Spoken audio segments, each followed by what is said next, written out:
Welcome back, everybody, as we look towards Veterans Day tomorrow. And of course, we celebrate that holiday today. We honor those who served and are serving our country. We also want to shine a spotlight on how veterans are impacted by their experiences after their service and, of course, how we can help them. To help us do that, let's bring in Ashley Schaffer, a licensed professional counselor and a clinical director of Renewed Light in West Deptford. Good morning. Thank you so much for being here. Good morning, Amanda. Thank you so much for having me. You got it. Yeah, so tell me a little bit about Renewed Light and what you guys do. So here at Renewed Light, we're an intensive outpatient program. So we provide group therapy, individual therapy, family therapy, couples therapy, and medication management for a variety of mental health disorders.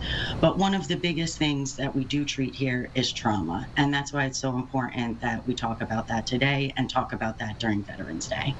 Absolutely. And trauma is a really hard thing to speak about. It's something that a lot of people, let alone veterans, like to kind of push to the side. They don't want to admit that they need help or they need someone, but you guys are trying to stop the stigma on that.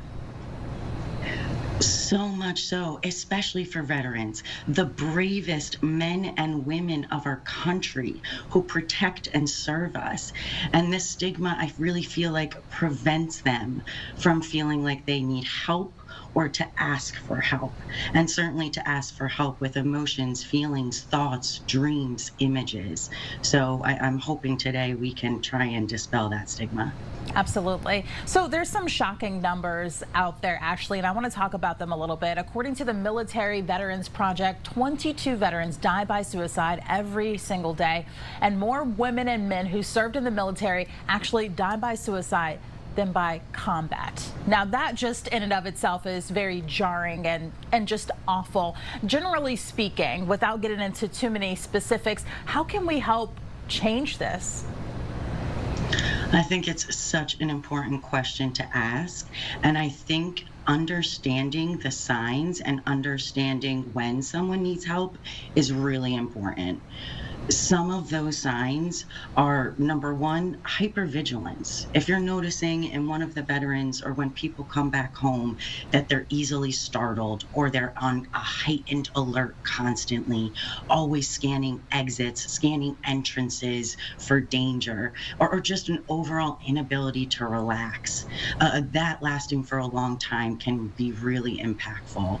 Another thing to look out for are nightmares, flashbacks, a veteran re-experiencing their trauma.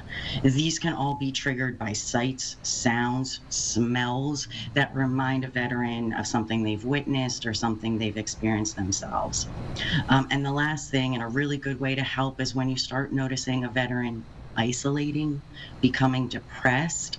It can be really exhausting to live in a constant state of hypervigilance or to have these distressing dreams and images. So eventually a veteran will try and isolate, disconnect from family and friends, and start becoming depressed, thinking that it will never get better and that this is their life.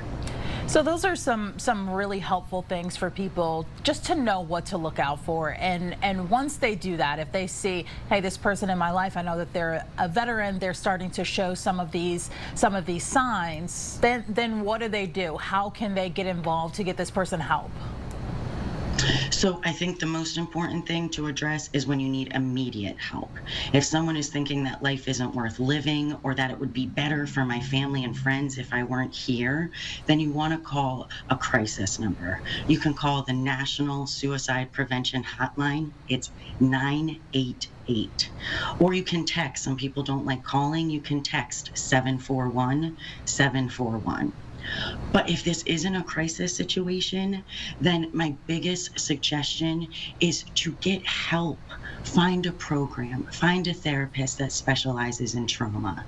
You can do that by calling the behavioral health number on the back of your insurance card, or by calling us here at Renewed Light, where even if we're not the people to help you, we will point you in the direction of someone who can.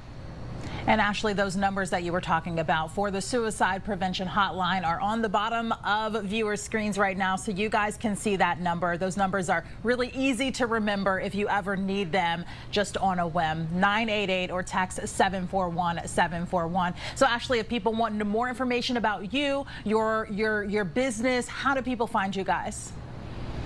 Great question. So you can call us. You can call us at 866-485-0905. You can also visit our website at renewedlightmh.com, or you can find us on all social media platforms.